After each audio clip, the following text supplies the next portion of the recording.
வயசுல தமிழ் கட்டுரைன்னு ஒன்று வரும்.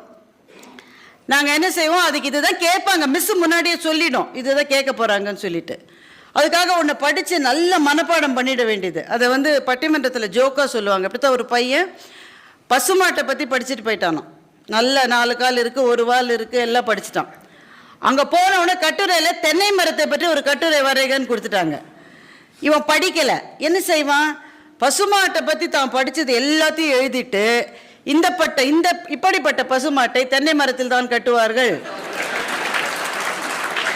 அதனால தலைப்பெல்லாம் ஒன்றும் இல்லை, நாம என்ன பேசுகிறோமோ அதுக்குள்ள தலைப்பை நம்ம நுழைச்சிடலாம்.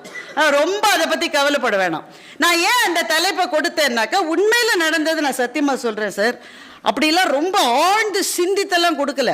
அது ஒரு கஷ்டமான நாள் என்னுடைய அலுவலகத்தில் எல்லா நாளுமே கஷ்டமான நாள் தான். சந்தோஷமான நாள் என்று ஒன்று இருக்கிறது அந்த ஆஃபீஸில்.